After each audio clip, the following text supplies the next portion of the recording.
नमस्कार प्यारे विद्यार्थियों। आज हम लोग पढ़ने चल रहे हैं पंचशील सिद्धांत, हिंदी कक्षा 12 यूपी बोर्ड। अनिवार्य संस्कृत का ये लास्ट चैप्टर है और ये एग्ज़ाम में सबसे ज़्यादा पूछा जाता है। आइए आपको दिखाते हैं, एग्ज़ाम में आया हुआ है और 7 नंबर का है, 2 नंबर का संदर्भ और 5 नंबर का अनुवाद करने के लिए। आइए आपको दिखाते हैं। ये देखिए, बौद्ध युगे इमे सिद्धांत वैव्यक्त जीवनस्य अभ्युत्थानाय प्रयुक्ताः। ये पंचशील सिद्धांत से ही लिया गया है। देखिए, 2 नंबर का संदर्भ है और 5 नंबर का अनुवाद, 7 नंबर। अगर आप संदर्भ गड़बड़ करते हैं तो आपको संदर्भ का नंबर कटेगा, और ये अनुवाद अगर आप गड़बड़ करते हैं, जो मैं पढ़ाने चल रहा हूँ पंचशील सिद्धांत है, तो आपका 5 नंबर छूटेगा। तो इसलिए मैं दोनों बता रहा हूँ आपको, संदर्भ भी बताऊँगा और अनुवाद तो इतना सरल रहेगा कि हिंदी से भी सरल हो जाएगा आपके लिए। बस वीडियो लास्ट तक ज़रूर देखें। सबसे पहले संदर्भ आप लोग लिखिए, एकदम सरल संदर्भ लिखना है, बहुत तामझाम नहीं करना है। प्रस्तुत गद्यावतरण हमारी पाठ्य पुस्तक हिंदी के संस्कृत भाग के पंचशील सिद्धांत नामक पाठ से अवतरित है। ये आपका हो जाएगा 2 नंबर का संदर्भ। और 5 नंबर का जो अनुवाद है उसकी ओर आइए चलते हैं। बस वीडियो को लास्ट तक ज़रूर देखें। ये मेरी गारंटी है आपसे कि बस वीडियो जैसे ही समाप्त हो गए आपके लिए एकदम सरल हो जाएगा। पंचशील इति शिष्टाचार विषय का सिद्धांत है। पंचशील इति, पंचशील इति मतलब ही, पंचशील ही शिष्टाचार विषय का, शिष्टाचार यानी शिष्टा मतलब अच्छे, चार मतलब आचरण, अच्छे आचरण विषय का सिद्धांत है, यानी सिद्धांत है। पंचशील सिद्धांत कैसा है? पंचशील सिद्धांत ही अच्छे आचरण के विषय का सिद्धांत है, यानी सिद्धांत है। महात्मा गौतम बुद्ध एतानि मतलब इन्हीं, पंचाप यानी इन्हीं 5 सिद्धांत मतलब सिद्धांत को पंचशील इति नामना है। पंचशील नाम से, इस मतलब इस प्रकार नामना मतलब नाम से, स्व मतलब अपने, शिष्यान मतलब शिष्यों को, शस्त्र स्मृतः मतलब उपदेश देते थे या पढ़ाते थे। एक बार फिर देखिए, मैं कह रहा हूँ ना कि हिंदी से भी सरल हो जाएगा ये आपके लिए, और दिखा दिया, एग्जाम में भी आता है। पंचशील इति, पंचशील ही, इति मतलब ही। अब इति यहाँ नहीं लिखा है लेकिन इति है, आपको नहीं दिख रहा है कि इति लिखा है, तो इसलिए ये मत सोचिएगा कि इति नहीं लिखा है। तो पंचशील ही शिष्टाचार विषय का, शिष्टाचार यानी अच्छे आचरण, शिष्टाचार अच्छे आचरण विषय का सिद्धांत मतलब सिद्धांत है। महात्मा गौतम बुद्ध, एतान मतलब इन्हीं, पंचाप यानी 5 सिद्धांत मतलब सिद्धांतों को, पंचशील इति नामना है, पंचशील के नाम से, स्व मतलब अपने, शिष्यान मतलब शिष्यों को, अपने शिष्यों को स्मृतः यानी उपदेश देते थे या पढ़ाते थे। अतएव यम शब्द आधुनिक अपि तथैव स्वीकृत। अतएव मतलब इसलिए, अतएव इसलिए, वयम मतलब यह, इसलिए यह शब्द मतलब शब्द, अधुना अपि लिखा है तो आज अपि मतलब भी, आज भी, तथैव मतलब वैसे ही, इसलिए यह सिद्धांत, इसलिए यह शब्द आज भी वैसे ही, स्वीकृति मतलब स्वीकार किया जाता है। इमे सिद्धांत है, यह सिद्धांत, में मतलब यह सिद्धांत मतलब सिद्धांत, क्रमेण मतलब क्रम से, एव मतलब इस प्रकार, संति मतलब है, यह इमे मतलब यह सिद्धांत मतलब सिद्धांत, क्रमेण मतलब क्रम से, एव मतलब ही, संति मतलब है क्रम से, इस प्रकार है। जैसे अहिंसा, अहिंसा का नाम सुनते ही गांधी बाबा याद आते हैं, ठीक। अहिंसा मतलब मार पिटाई से दूर। सत्यम मतलब झूठ नहीं बोलना, सिर्फ सत्य बोलना। अस्तेय मतलब चोरी डकैती ना करना ना। अप्रमाद, अब पढ़ते समय आलस्य ना करना। अहिंसा, सत्य यानी झूठ ना बोलना, चोरी ना करना, आलस्य ना करना, ब्रह्मचर्य इति ब्रह्मचर्य का पालन करना। ठीक, ये 5 सिद्धांत हैं जो कि महात्मा बुद्ध कौन है? बौद्ध धर्म के संस्थापक भगवान गौतम बुद्ध, तो वही हैं, तो उन्हीं के सिद्धांत हैं पंचशील सिद्धांत। और एक बात और, अगर समझ में आ रहा है तो शेयर वगैरह कर दीजिए। देखिए, मेरा ये मानना है कि अगर बच्चों को समझ में आएगा तो बच्चे शेयर ज़रूर करेंगे, शेयर भी करेंगे, लाइक भी करेंगे, कमेंट भी करेंगे, और चैनल तो सब्सक्राइब कर ही लेंगे क्योंकि उनके काम का हो जाएगा। तो अगर समझ में आ रहा है तो ये सब काम आप लोग कर दीजिए, और नहीं समझ में आ रहा है तो एक ही काम करिए, कमेंट बॉक्स में पूरा कमेंट भर दीजिए कि क्यों नहीं समझ में आ रहा है और क्या नहीं समझ में आ रहा है। ठीक। बौद्ध युगे इमे सिद्धान्तः वैव्यक्तिजीवनस्य अभ्युत्थानाय प्रयुक्तः आसन्। देखिए, युगे का मतलब समय होता है ना, या काल होता है। तो बौद्ध के युग में, युग भी कह सकते हैं, तो बौद्ध के समय में या बौद्ध युग में, इमे मतलब यह सिद्धांत मतलब सिद्धांत, आज के समय की बात नहीं हो रही भैया, बौद्ध समय में यानी बौद्ध युग में। तो बौद्ध युग में यह सिद्धांत वैव्यक्ति जीवनस यानी व्यक्तियों के जीवनस मतलब जीवन को अभ्युत्थानाय यानी उन्नत की ओर ले जाने के लिए प्रयुक्त आसन प्रयोग किए जाते थे या उचित थे।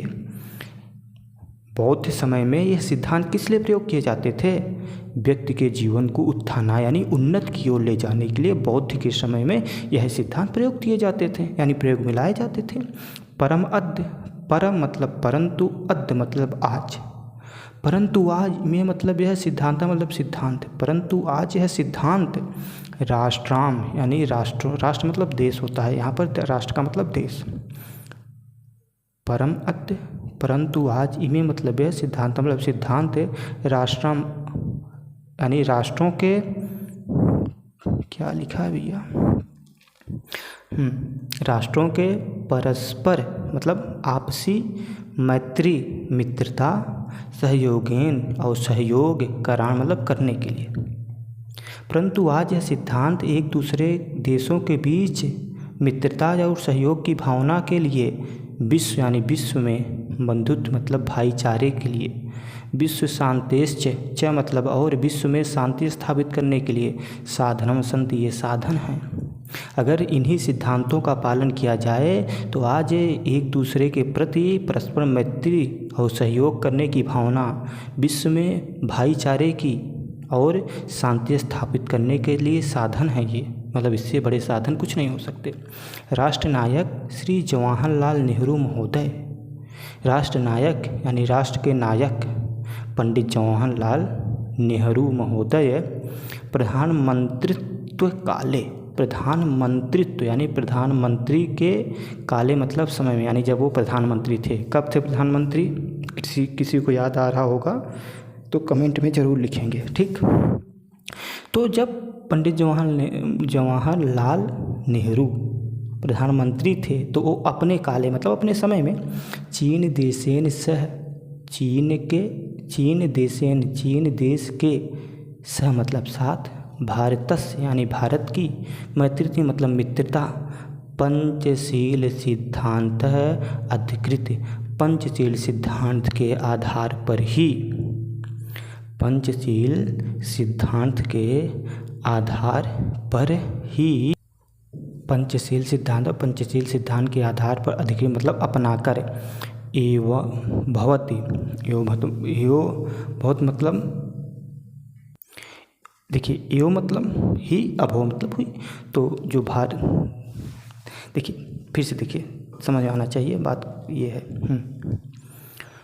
यहाँ से जब पंडित जवाहरलाल नेहरू महोदय प्रधानमंत्री थे तो प्रधानमंत्रित्व काले प्रधानमंत्री समय में चीन देशेन सह भारतस्य मैत्री, चीन देश के सह मतलब साथ, भारतस्य यानी भारत की मैत्री मतलब मित्रता, चीन देश के साथ भारत की मित्रता, पंचशील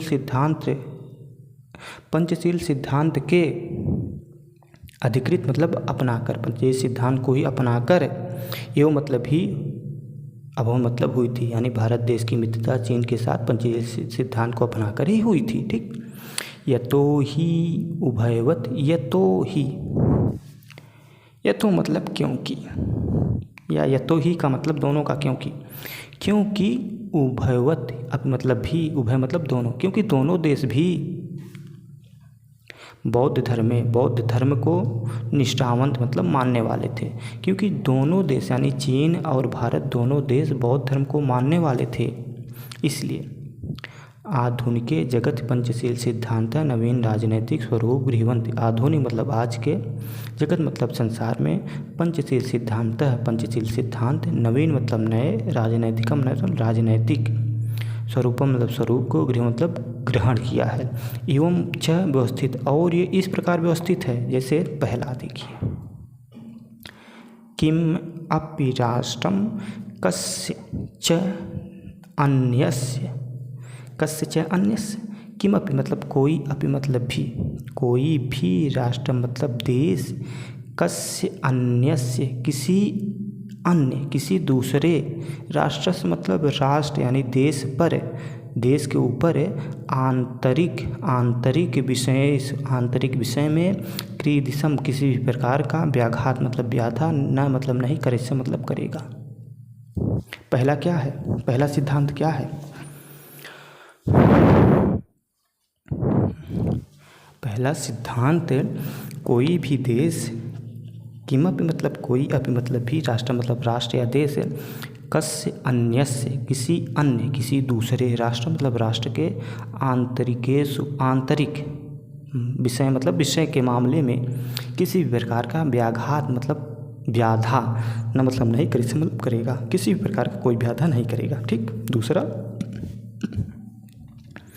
प्रत्येकस्य प्रत्येक, राष्ट्र परस्पर मतलब आपस में, प्रभुसत्ता, प्रत्येक राष्ट्र अपनी अपनी आपस में प्रभुसत्ता, प्रादेशिक अखंडता और प्रदेश की अखंडता सम्मानित मतलब सम्मान करेंगे।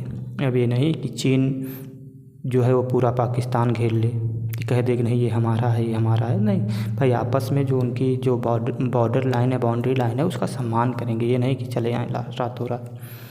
प्रत्येक राष्ट्र परस्पर समानता व्यवहार्य, एक दूसरे के प्रति समानता का व्यवहार रखेगा। तीसरा है कि प्रत्येक राष्ट्र एक दूसरे के प्रति समानता का व्यवहार रखेगा।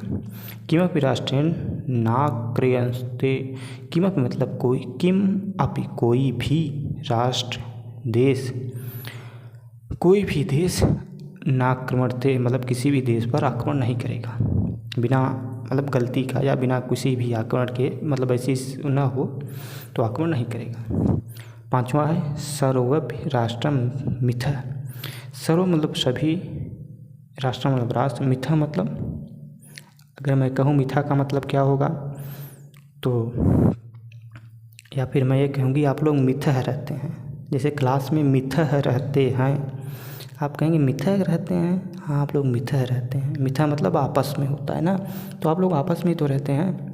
तो सर्वाणि अपि राष्ट्रम सभी राष्ट्र, सभी देश, मिथा मतलब आपस में, स्वयं स्वाम अपनी अपनी, प्रभुसत्ता शांतिम रक्षण, अपनी अपनी प्रभुसत्ता और शांति की रक्षा मतलब रक्षा करेगा।